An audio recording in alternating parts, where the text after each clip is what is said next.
científicos rusos, estamos entrando en una nueva glaciación.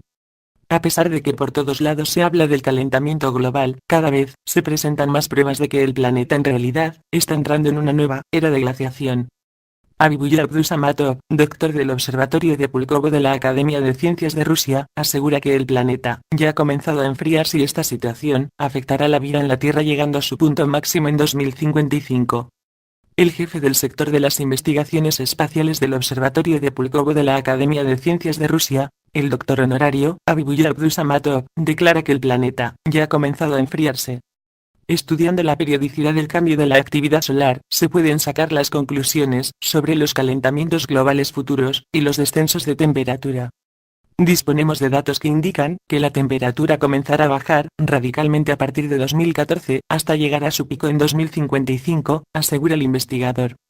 El descenso de temperatura llevará a lo que las áreas de siembra serán considerablemente reducidas. Además de los problemas con los productos alimenticios, será mucho más difícil la extracción del petróleo y el gas en la latitud norte. Surgirán problemas con el suministro de calefacción a la población. El descenso de temperatura tocará a muchos, casi a todos, pero en general a los países norteños, advierte Abibuy Abdusamatov. El pronosticado descenso prolongado de temperatura puede representar el quinto pequeño período glaciar en los últimos 9 siglos. Fenómenos climáticos semejantes se constataron en XY, XV y en el siglo VI. El descenso de temperatura afectará a muchos, a casi todos, advierte el investigador, destacando que como ocurre a menudo, primero se habla de que todo esto es absurdo, que no es ciencia, que esto no puede ser, pero después resulta que algo al fin y al cabo tiene lugar. El reconocimiento de la teoría sobre el descenso de la temperatura corre por todo el mundo, informó Abdusamatov, que no obstante dio esperanzas al afirmar que las temperaturas no alcanzarán su nivel crítico, así que no se podría hablar de un cambio absoluto y definitivo de la temperatura de nuestro planeta. Crecen los glaciares en Asia. Dos nuevas investigaciones aseguran que la masa de hielo en el Himalaya se ha expandido en los últimos años.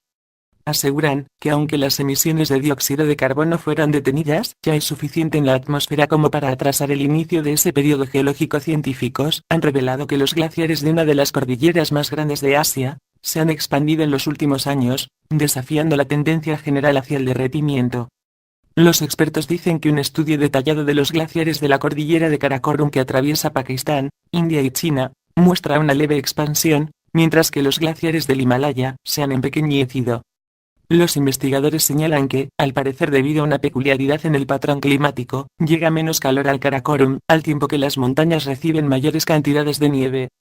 Tradicionalmente se tiende a incluir dentro del concepto de Himalaya a la cordillera del Karakorum, y a las montañas del Trans-Himalaya en el Tíbet. Sin embargo, los geógrafos actuales separan el Karakorum del Himalaya. El Karakorum, que se encuentra al noroeste del Himalaya, es una cordillera con características geológicas propias, destaca Al-Qaeda Ediciones, en su página en línea. El Himalaya, cordillera situada en el continente asiático, se extiende por los países de Bután, China, Nepal, India, Tíbet y Pakistán, formando un arco de oeste a este de 2.600 kilómetros, y de norte a sur de 350 kilómetros. No debe confundirse el Himalaya con la cordillera de Kunlun u otras cadenas de montañas. Lo planteado por el grupo de científicos quizás podría chocar con apreciaciones de otros peritos en estudios como uno publicado a principios de 2012, que aludió al atraso de la próxima glaciación y la vinculó al efecto acumulado de la industrialización.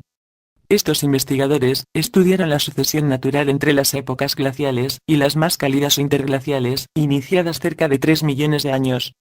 Las emisiones de dióxido de carbono han llegado a unos niveles tan altos que un grupo de científicos de USA, Reino Unido y Noruega las han considerado suficientes para haber atrasado el comienzo de la próxima glaciación.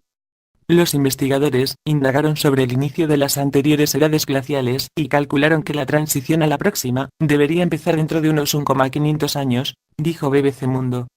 Ese estudio concluyó que aunque las emisiones de dióxido de carbono fueran detenidas mañana, ya hay suficiente en la atmósfera como para atrasar el inicio de ese periodo geológico, que se caracteriza por una bajada general de la temperatura y un aumento de los casquetes polares y los glaciares alpinos.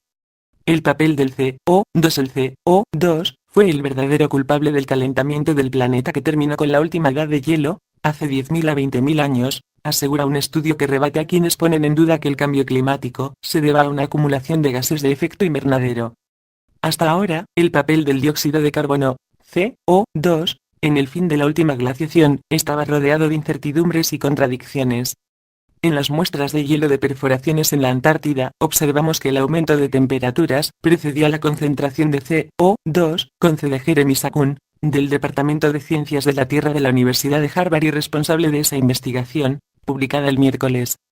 Muchos escépticos del cambio climático recurren a ese argumento para negar que los aumentos de temperatura se deban a los gases de efecto invernadero, entre ellos el CO2. En las tesis de esa corriente, el final de la última edad de hielo se explica por una ligera variación orbital que podría haber provocado un aumento del impacto de las radiaciones en la superficie terrestre. Los climatólogos del equipo de Sakun sostienen en cambio que la acumulación de los niveles de CO2, aunque no hayan desencadenado el calentamiento, lo amplificaron considerablemente. Para probarlo, partieron del principio de que las burbujas de aire atrapadas en las muestras revelan el nivel de CO2 de la atmósfera a nivel global, pero que las temperaturas registradas en esas muestras solo reflejan las variaciones en el lugar de la extracción.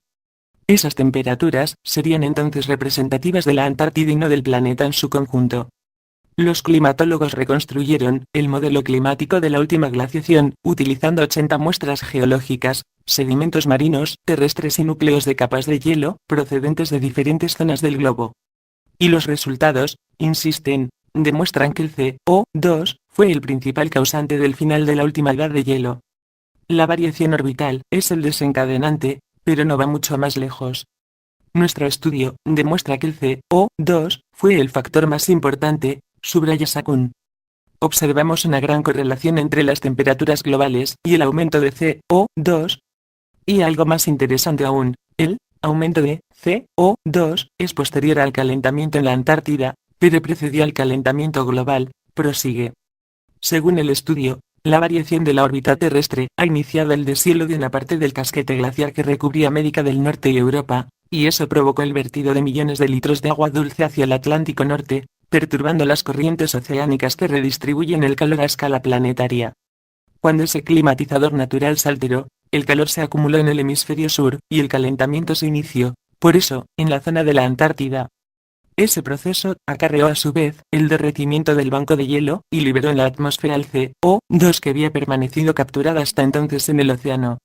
Y ese aumento de las emisiones de dióxido de carbono explica, finalmente, el calentamiento global.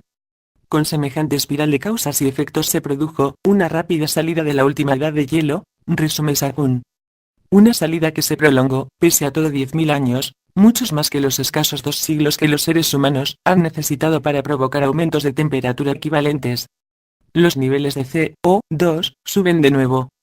Pero esta vez, a la Tierra solo le han hecho falta 200 años para registrar unas subidas equivalentes, afirma Sakun, quien insiste en el impacto de las emisiones originadas por las actividades humanas en el cambio climático actual. Comentario: a pesar de lo que se haya expuesto en el artículo, en realidad la cantidad de CO2 emitido como producto de la actividad humana es prácticamente insignificante en comparación con el que el propio planeta y otras especies animales emiten a través de diversos procesos naturales, y de que desde SOT.net no nos suscribimos a la teoría oficialmente aceptada del calentamiento global antropocéntrico. Aquí vemos una vez más la falta de consenso existente entre las diversas teorías, y la falta de solidez de muchas de ellas, que suelen tender a ver solo los datos que les interesan, en vez de como científicos que son aglutinar todos los conocimientos acerca de la materia de estudio antes de sacar